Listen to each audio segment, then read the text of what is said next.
کے واقعے کو بنیاد بنا کر لکھی۔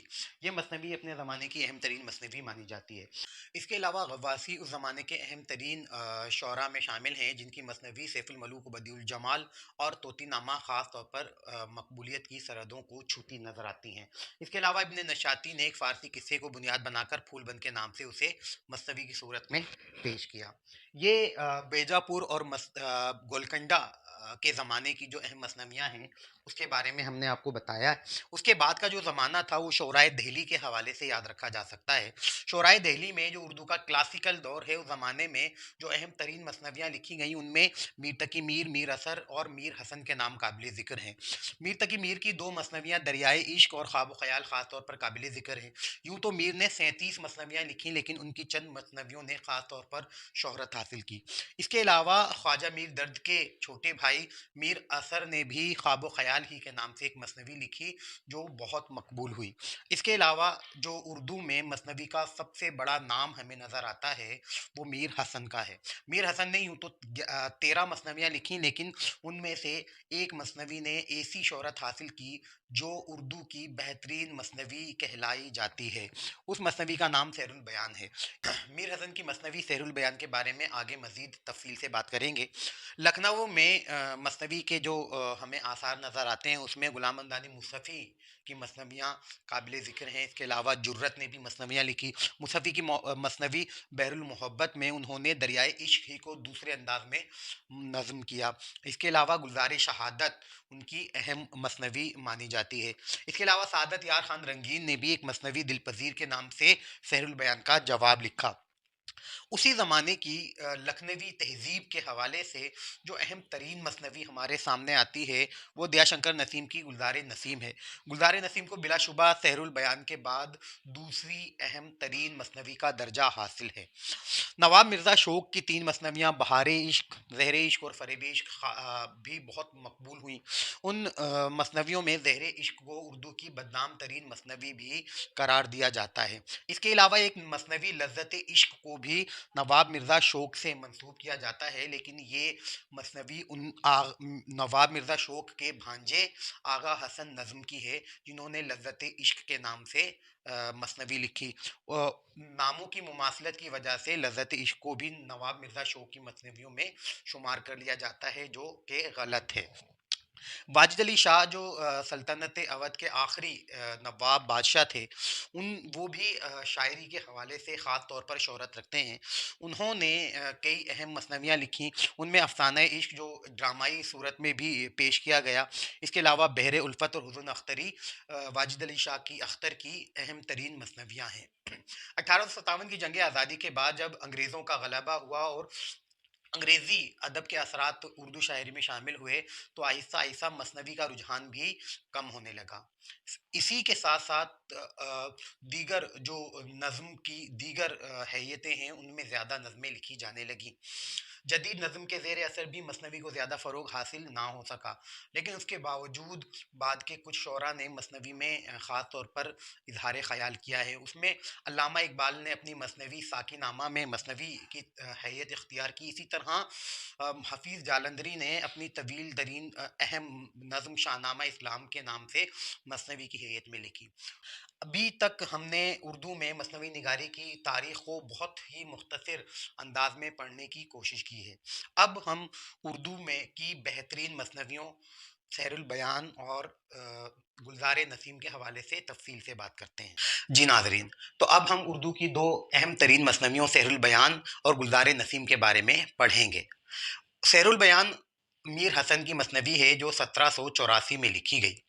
اس مثنوی کے اہم کرداروں میں شہزادہ بے نظیر اور شہزادی بدن منیر کے علاوہ مارک پری شامل ہے۔ 2179 اشعار پر مشتمل اس مثنوی میں وہ تمام خصوصیات یکجا ہو گئی ہیں جو کسی بھی مثنوی کے لیے ضروری خیال کی جا سکتی ہیں۔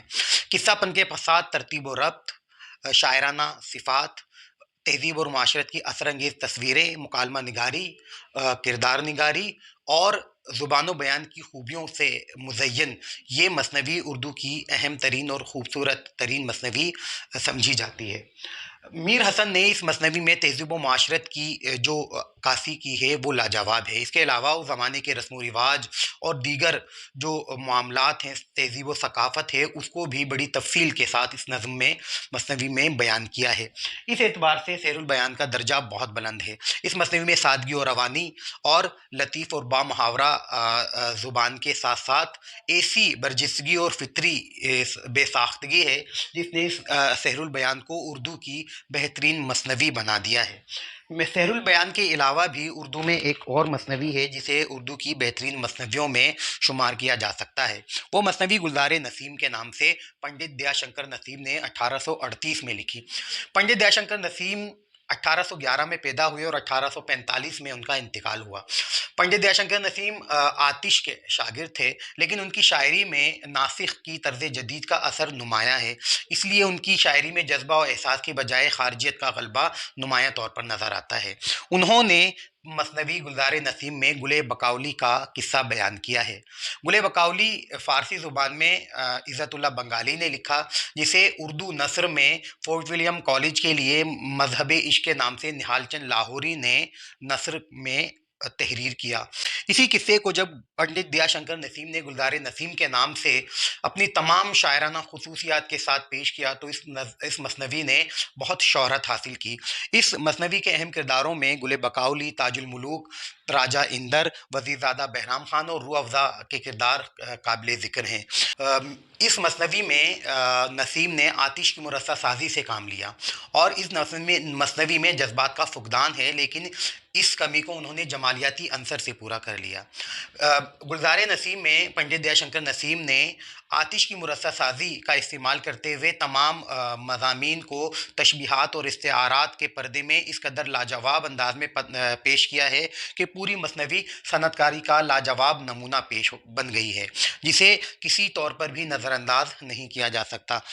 مثنوی گلزار نسیم اور مثنوی سحر البیان کا عام طور پر موازنہ کیا جاتا ہے، لیکن یہ بات اس لحاظ سے خاص اہمیت کی حامل نہیں کہ مثنوی سحر البیان اور گلزار نسیم دونوں مثنویاں دو الگ الگ دبستان سے تعلق رکھتے ہیں اور اپنے اپنے دبستان کے اعتبار سے یہ ایسی خصوصیات کی حامل ہیں کہ جنہوں نے انہیں اردو کی بہترین مثنویوں میں شامل کیا گیا ہے۔ بہرحال اگر یہ سوال بھی پوچھا جاتا ہے کہ مثنوی سحر البیان اور گلزار نسیم میں کیا خاص خصوصیات ہیں یا ان کا موازنہ کرنے کی اگر کیفیت پوچھی جاتی ہے، تو ہم اس حوالے سے یہ کہہ سکتے ہیں کہ مثنوی سحر البیان میں میر حسن نے اس زمانے کی تہذیب و معاشرت اور سماجی ماحول کی اثر انگیز تصویریں پیش کی ہیں۔ تہذیب و ثقافت اور میلے اور تہوار، کھانے اور دیگر اہم خصوصیات جو زمانے میں رائج تھیں، وہ خصوصیات سحر البیان میں ہمیں واضح طور پر نظر آتی ہیں، لیکن اس اعتبار سے گلزار نسیم میں کوئی تفصیلات موجود نہیں ہیں اور لکھنوی تہذیب کی یا معاشرے کی کوئی عکاسی ان کی مثنوی میں ہمیں دکھائی نہیں دیتی۔ میر حسن کی مثنوی میں فطری بے ساختگی ہے، لطیف محاورات اور فطری خوبصورتی کے ساتھ میر حسن نے اسے روانی اور سادگی کے ساتھ پیش کیا ہے۔ اس کے برعکس گلزار نسیم میں پنڈت دیا شنکر نسیم میں تشبیہ اور استعارات کا بے پناہ استعمال کیا ہے اور ہر مضمون کو معنی آفرینی کے انداز میں پیش کر کے اسے خوبصورت بنانے کی کوشش کی ہے۔